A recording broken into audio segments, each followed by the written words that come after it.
Que Dieu vivant et vrai vous bénisse abondamment au nom magnifique et inégalable de Jésus-Christ, notre Rédempteur qui est assis à la droite de Dieu et qui intercède pour nous. Je rends grâce à Dieu le Père de Jésus-Christ et notre Père céleste pour l'opportunité qu'il me donne de partager avec vous sa parole qu'il a magnifiée au-dessus de tout son nom. C'est moi, Tito Mbanda. Bienvenue à cette émission. Que dit la parole de Dieu? Aujourd'hui, nous allons examiner les Écritures pour découvrir que la malédiction avec cause a des faits. La malédiction avec cause a des faits. Allons dans le livre de Proverbes, chapitre 26, et nous allons lire le verset 2. Proverbe 26, verset 2. Il est écrit: comme l'oiseau s'échappe, comme l'hirondelle s'envole, ainsi la malédiction sans cause n'a point d'effet. C'est ce que dit la parole de Dieu. La parole de Dieu est la vérité. La parole de Dieu, qui est la vérité, dit que la malédiction sans cause n'a point d'effet. Qu'est-ce que cela veut dire? Cela veut dire que la malédiction avec cause a des faits. La malédiction avec cause a des faits parce que nous venons de lire que la malédiction sans cause n'a point de fait. Nous allons dans la parole de Dieu pour voir ce que David, l'homme selon le cœur de Dieu, avait dit au roi Saül. Le roi Saül poursuivait injustement David. Il voulait le faire tuer. Dieu, le Créateur, avait livré le roi Saül entre les mains de David. David pouvait bien le tuer. Mais qu'est-ce qu'il avait fait?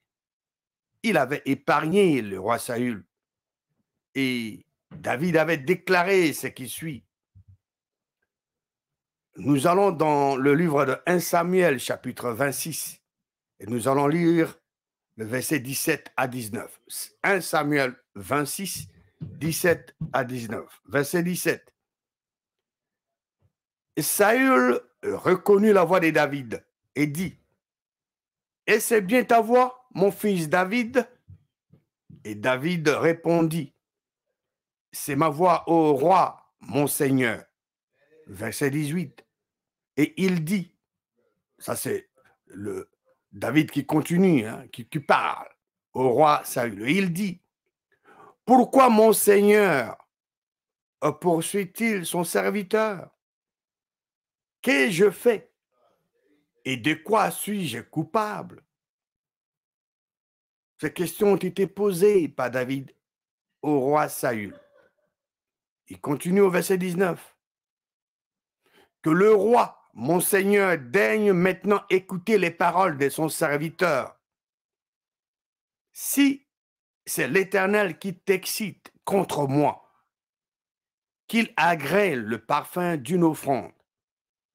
Mais si ce sont des hommes, qu'ils soient maudits devant l'Éternel, puisqu'ils me chassent aujourd'hui pour me détacher de l'héritage de l'Éternel, et qu'ils me disent: va servir des dieux étrangers. Qu'est-ce que David avait dit au roi Saül concernant les gens qui l'excitaient le roi? Il dit: mais si ce sont des hommes, qu'ils soient maudits devant l'Éternel. Dans la parole de Dieu, le mot malédiction, le maudit sont utilisés. Voyons quelques exemples dans la Bible où le mot malédiction et maudit sont utilisés. Nous allons dans le livre de Genèse, chapitre 3.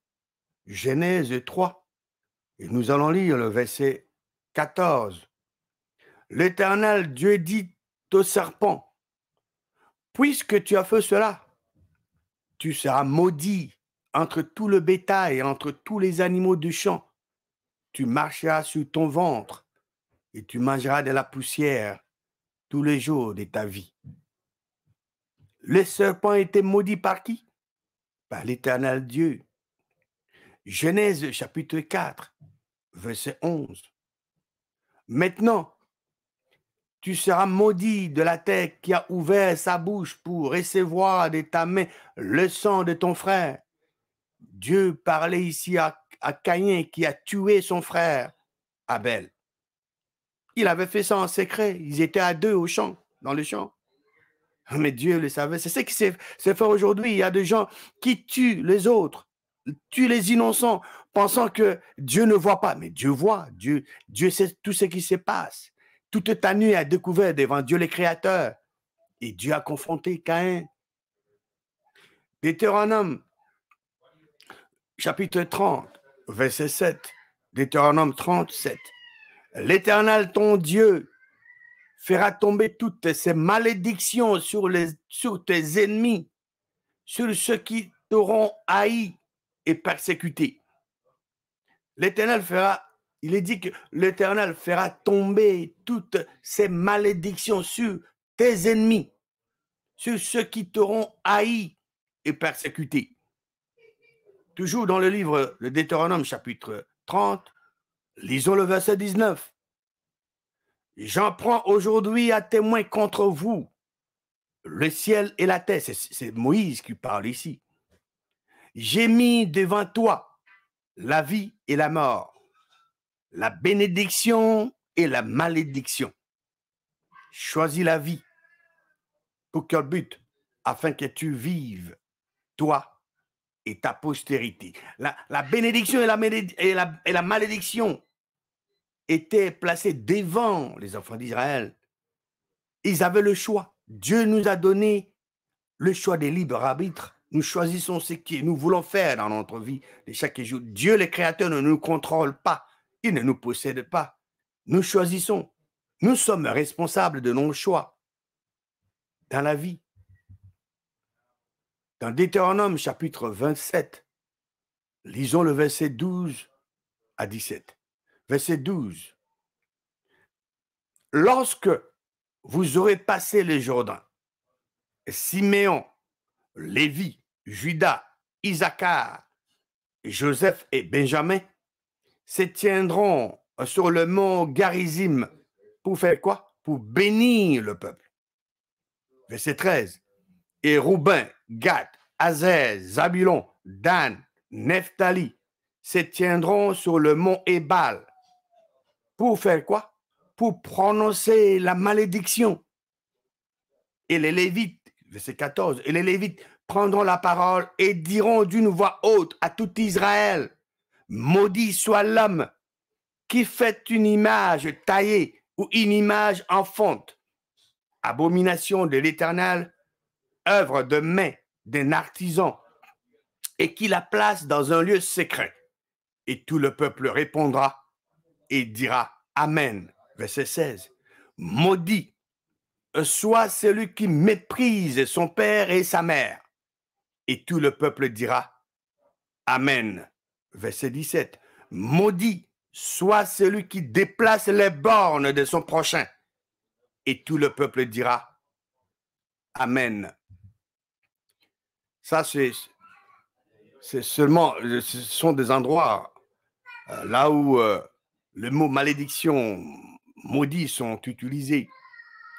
Vous pouvez aussi lire Deutéronome pour vous-même à la maison, le chapitre 27 de Deutéronome, du verset 18 à 26. 18 à 26, Deutéronome 27.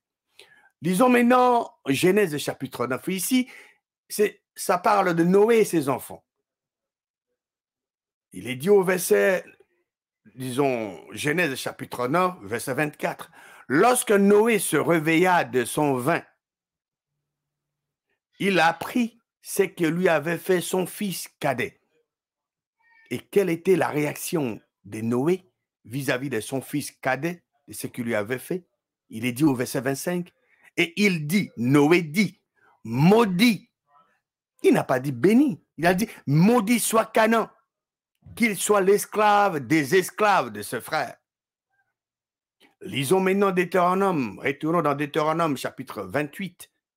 Vous pouvez lire ce chapitre pour vous-même. Ça parle de bénédiction et de malédiction. Mais nous allons lire le verset 15 et 16. Deutéronome 28, verset 15 et 16. Il est dit, mais si tu n'obéis point à la voix de l'Éternel, savez-vous, la voix de l'Éternel, c'est quoi? C'est sa parole. Dieu est esprit. Vous ne pouvez pas le voir, le toucher, le goûter, le sentir. Si vous voulez connaître Dieu qui est esprit, vous devez connaître sa parole de Dieu. Je reprends le verset 15. Mais si tu n'obéis point à la voix de l'Éternel, ton Dieu, si tu n'observes pas et ne mets pas en pratique tous ces commandements et toutes ces lois que je te prescris aujourd'hui, voici toute le malédiction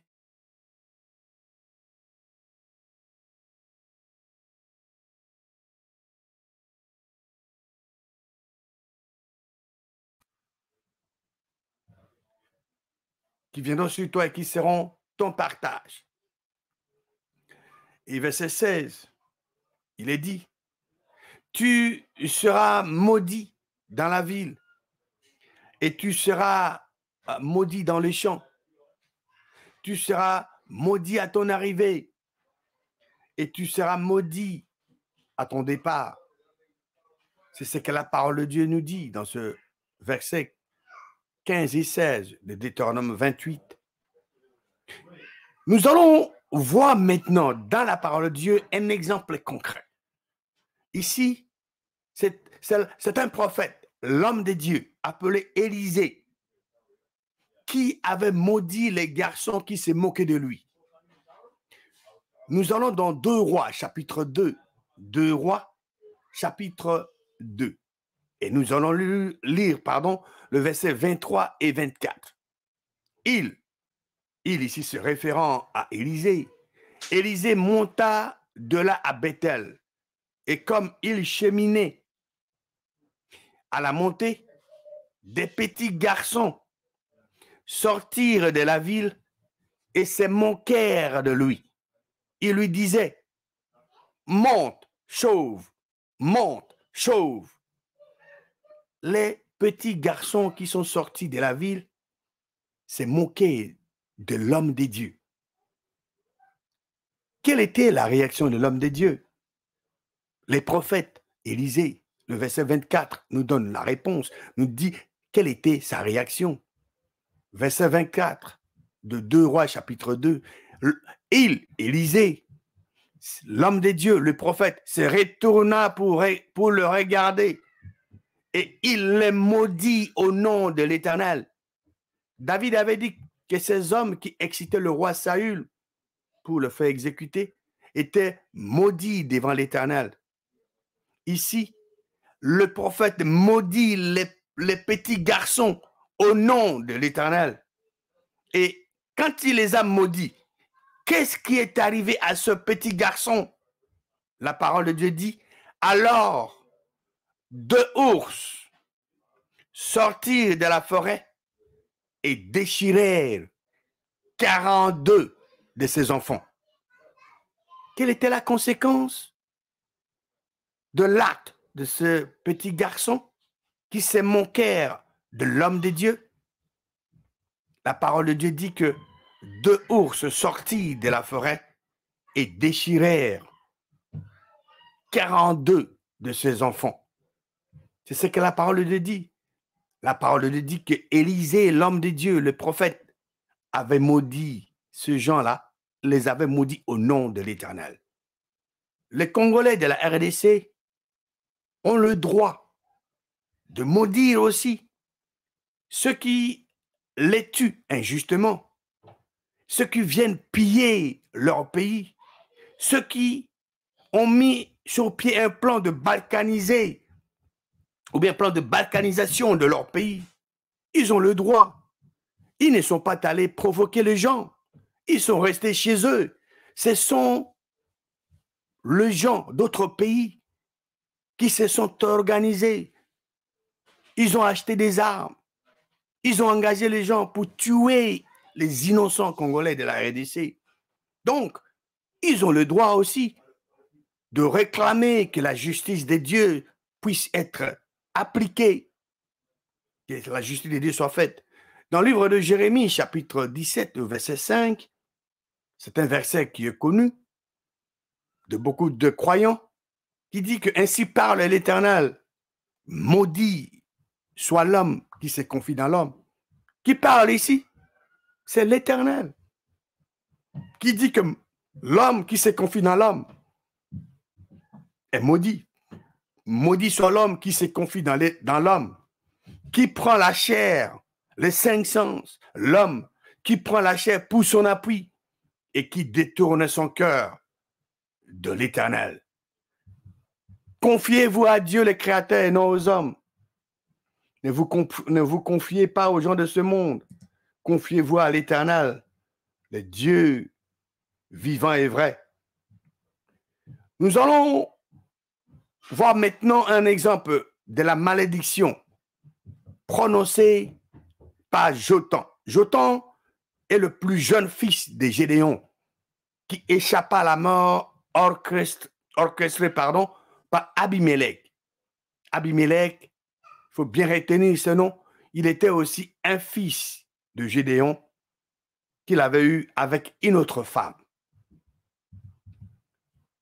Nous allons dans le livre de Juges, Juges chapitre 8, et nous allons lire le verset 22 et 23. Verset 22, il est écrit: les hommes d'Israël dirent à Gédéon, domine sur nous, et toi et ton fils et les fils de ton fils, car tu nous as délivrés de la main de Madian. Gédéon avait délivré les enfants d'Israël. Il a cru Dieu, le Créateur.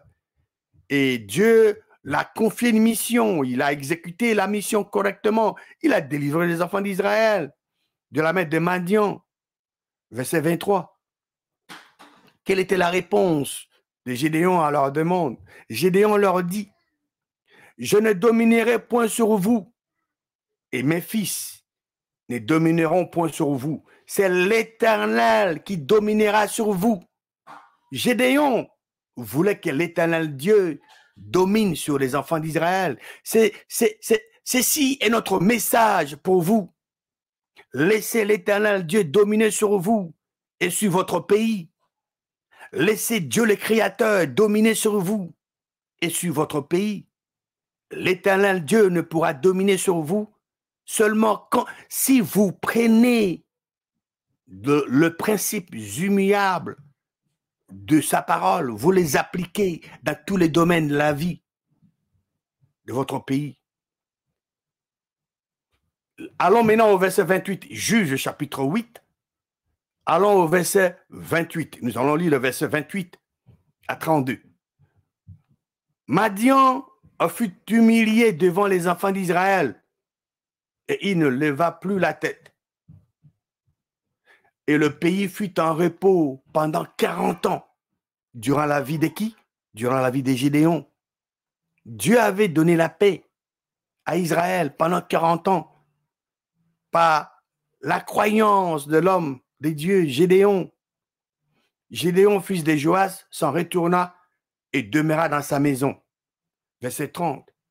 Gédéon eut 70 fils ici de lui, car il eut plusieurs femmes. Il avait 70 fils. 70, comme disent le Belge. Verset 31. Sa concubine, qui était à Sichem, lui enfanta aussi un fils, à qui on donna le nom d'Abimelech. Retenez très bien ce nom, Abimelech. Abimelech, l'un est un enfant que Gédéon avait eu avec sa concubine qui était à Sichem. Verset 32.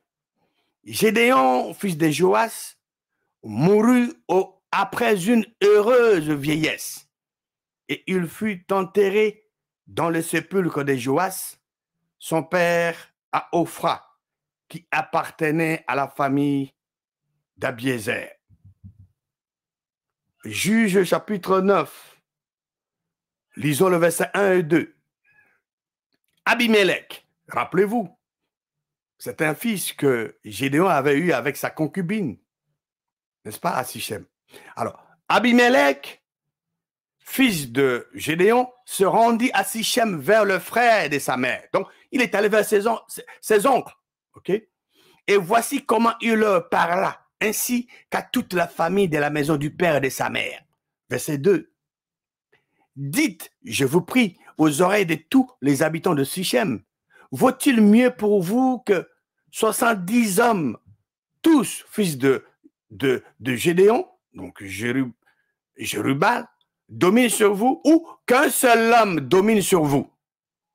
Et souvenez-vous que je suis votre os et votre chair. Juge 9, verset 5 à 7. Il vint dans la maison de son père à Ophra. C'est Abimelech vint dans la maison de son père à Ophra. Et qu'est-ce qu'il avait fait? Il tua ses frères, fils de Gédéon, 70 hommes sur une même pierre. Il n'échappa que Jotham, le plus jeune fils de Gédéon, car il s'était caché. C'est seulement Jotham qui s'est caché, qui a échappé à la mort. Abimelech a tué tous les enfants de Gédéon, à l'exception de son petit frère, le tout jeune, le plus jeune de Gédéon. Verset 6. Tous les habitants de Sichem et toute la maison de Milo se rassemblèrent, y vinrent et proclamèrent roi Abimelech près du chêne planté dans Sichem. Verset 7. Jotham fut informé. Il alla se placer sur les sommets de la montagne de Garizim. Et voici ce qu'il leur cria à haute voix. Maintenant, Jotham va parler, va s'adresser à Abimelech et aux habitants de Sichem. Il dit, écoutez-moi, habitants de Sichem, et que Dieu vous écoute. Verset 16. Maintenant, est-ce de bonne foi et avec intégrité que vous avez agi en proclamant un roi Abimelech? Avez-vous eu de la bienveillance pour Gédéon et sa maison? L'avez-vous traité selon les services qu'il a rendus? Parce qu'il les a délivrés de la main des mendiants. Verset 17. Car mon père a combattu pour vous. Il a exposé sa vie. Et il vous a délivré de la main des mendiants. Verset 18. Et vous vous êtes levé contre la maison de mon père.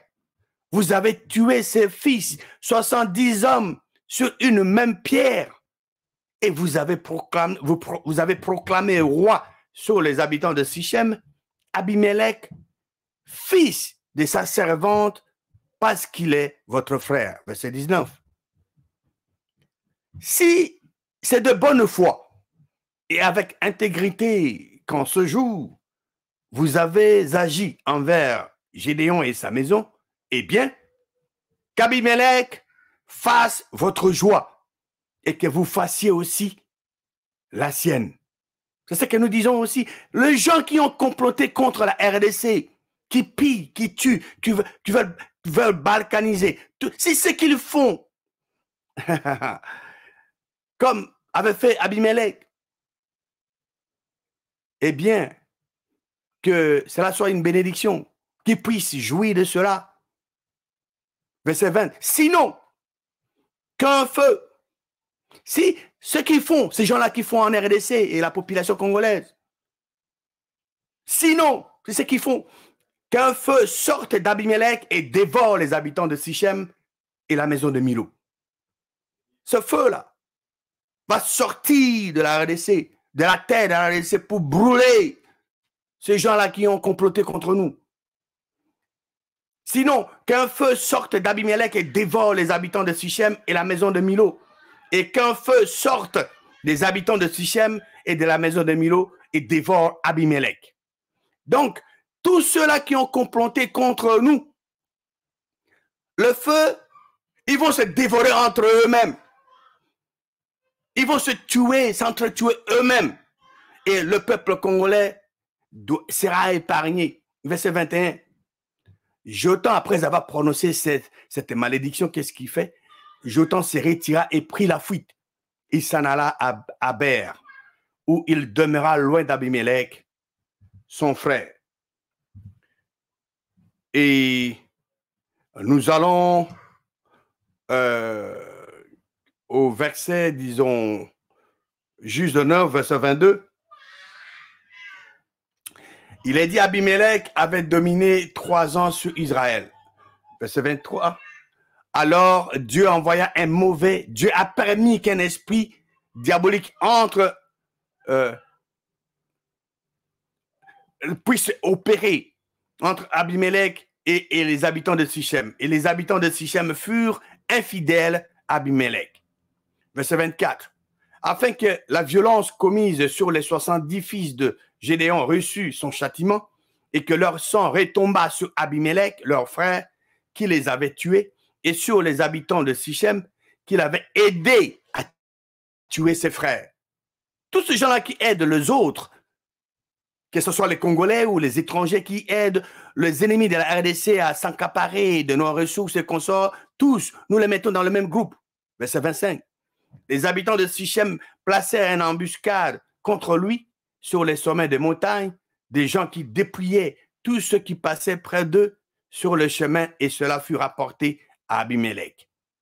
Vous pouvez lire le verset de Juge, chapitre 9, verset 26 à 31. Vous pouvez lire aussi du verset 32 à 39 de Juge 9. Lisons maintenant Juge 9, verset 45 à 47. Il est écrit, Abimelech attaqua la ville pendant toute la journée et s'en empara, et tua le peuple qui s'y trouvait. Puis, il rasa la ville et il sema du sel. Verset 46. Et à cette nouvelle, tous les habitants de la tour de Sichem se rendirent dans la forteresse de la maison du dieu Bérite. On avertit Abimelech que tous les habitants de la tour de Sichem s'y étaient rassemblés.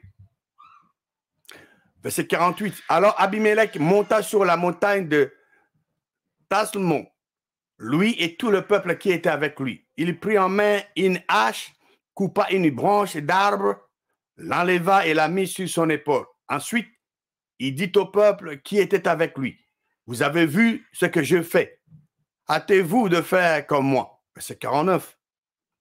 Et ils coupèrent chacun une branche et suivirent Abimelech. Ils placèrent les branches contre la forteresse et l'incendièrent avec ceux qui y étaient. Ainsi périrent tous les gens de la tour de Sichem, au nombre d'environ 1000 hommes et femmes. Verset 50. Abimelech marcha contre Thébet. Il assiégea Thébet et s'en empara.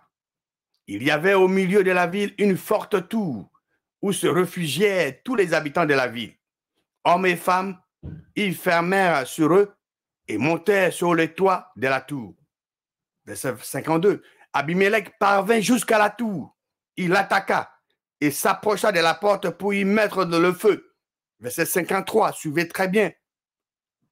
Alors une femme lança sur la tête d'Abimelech un morceau de meule de moulin et lui brisa le crâne. Verset 54. Aussitôt, Abimelech appela le jeune homme qui portait ses armes et lui dit, tire ton épée et donne-moi la mort, de peur qu'on ne dise de moi, c'est une femme qui l'a tué. Le jeune homme le perça et il mourut. Quand les hommes d'Israël virent qu'Abimelech était mort, ils s'en allèrent chacun chez soi. Ainsi Dieu fit retomber sur Abimelech le mal qu'il avait fait à son père en tuant ses 70 frères.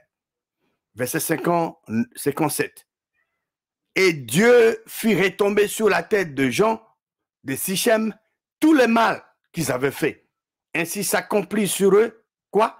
La malédiction de Jotham, fils de Gédéon. La parole de Dieu dit au verset 57 que Dieu fit retomber sur la tête de Jean de Sichem tout le mal qu'ils avaient fait. Ainsi s'accomplit sur eux la malédiction de Jotham, fils de Gédéon. Les gens de Sichem et Abimelech avaient comploté contre les enfants de Gédéon.